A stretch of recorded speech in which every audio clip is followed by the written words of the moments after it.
I'd say that's a pretty accurate depiction of the War on Terror.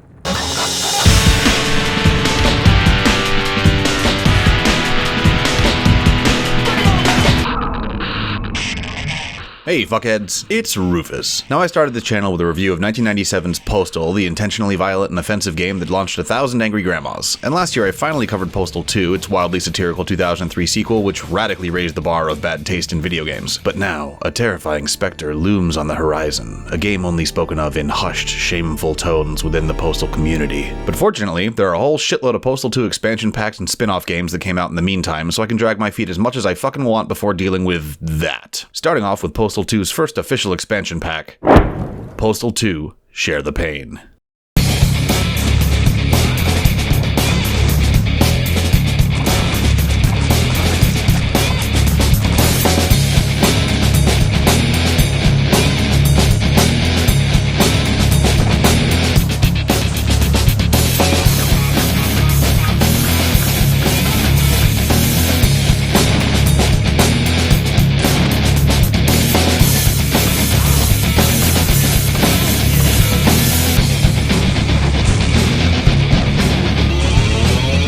Yup, it's still Postal 2, but now there's more of it.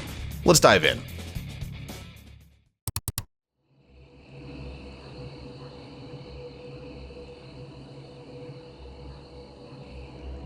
So Share the Pain adds a bunch of new shit to Postal 2, but probably the most noticeable thing is that the game now has multiplayer. The arsenal's open for business now. It's all the standard shit. You choose a character from the single-player campaign as your avatar, and then either host a game yourself, tailoring the various settings as you like, or use the browser to join someone else's server. Not that there's very many left these days, but they are still out there. Then you run around a variety of maps murdering the shit out of random people in an attempt to show everyone else that you're the very best at murdering the shit out of random people. There aren't any new weapons, characters, or inventory items. It's all the same stuff from the single-player game, but there are some pretty sweet new maps included, and it comes with 4 game modes. Naturally, there's good old-fashioned every man for himself deathmatch, as well as team deathmatch, which is the same thing except you play for goofy Postal-themed squads like Team Postal Dude versus Team Gary Coleman, Team Bank Robbers versus Team Marching Band, or Team Gimps versus Team Running with Scissors employees. Then there's Snatch mode, which is basically just capture the flag, except instead of a flag, it's... The enemy bitch was snatched.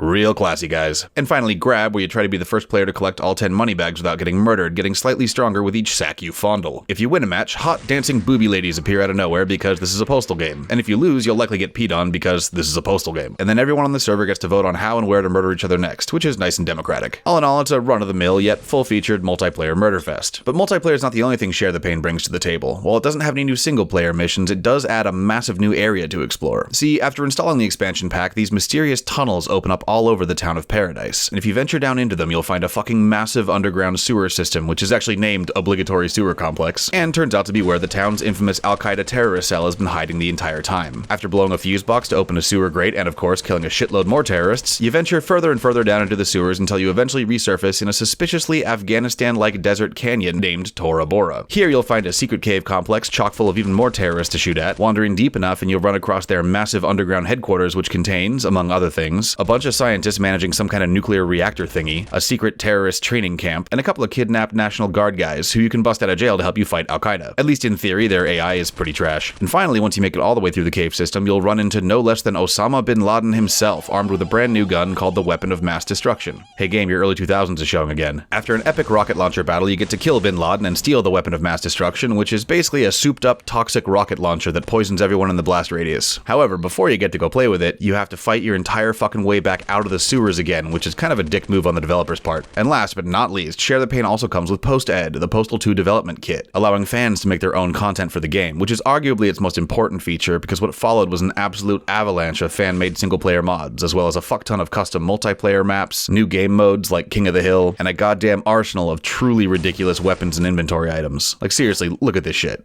Fuck.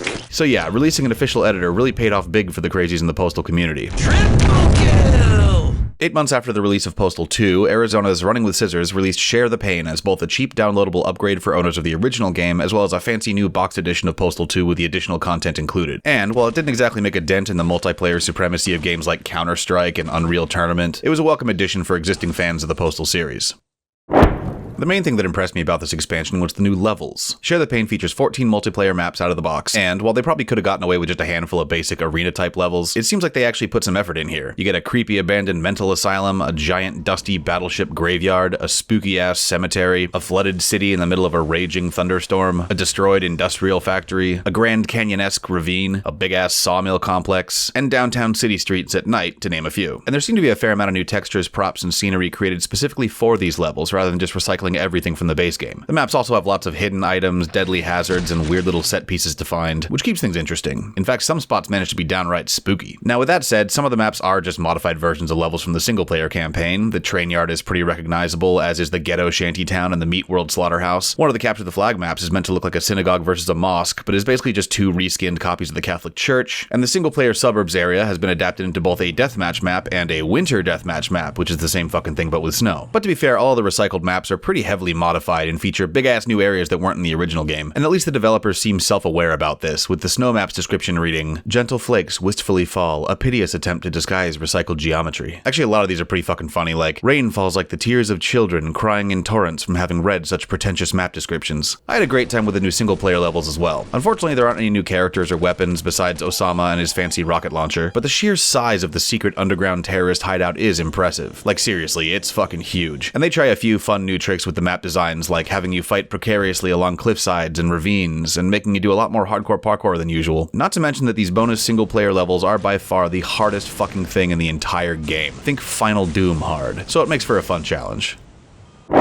Unfortunately, Share the Pain is also plagued by the same bad controls as the base game. The weapons feel clunky and unresponsive, the jumping is lousy and unpredictable, and your character still moves at a miserably slow pace, like this is your top speed. And the engine lacks any of the usual tricks like strafe running or rocket jumping, which make classic first-person deathmatch gameplay so dynamic. And this is all very forgivable for the single-player game, which was kinda meant to be a joke in the first place, but it gets pretty fucking annoying in what is expected to be a fast-paced multiplayer deathmatch environment, which usually requires quick timing and agility. In fact, the most fun I had in multiplayer was fucking around on heavily modded servers that had dramatically altered the physics to make the gameplay more wild and fast-paced. Not to mention added a shitload of goofy custom weapons, as well as some truly outlandish fan-made levels into the mix. And these servers are pretty easy to fuck with because all the modded content automatically downloads as soon as you join. I had a fucking blast with these, so a big tip of the hat to the community modders, but I can't exactly give Running with Scissors credit because a group of intrepid fans unfucked their gameplay. So even though this expansion has some great stuff to offer, the multiplayer component of Share the Pain is a little underwhelming. So I'm just gonna give it 6 dead bin Ladens out of 10. This one's really just for the superfans.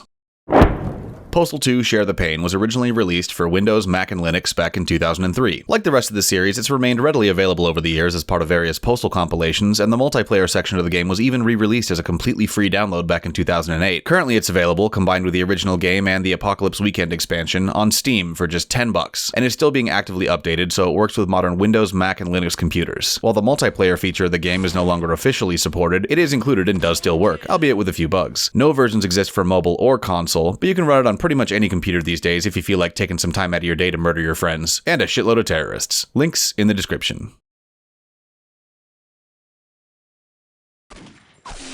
Get the fuck out of here. I choose you.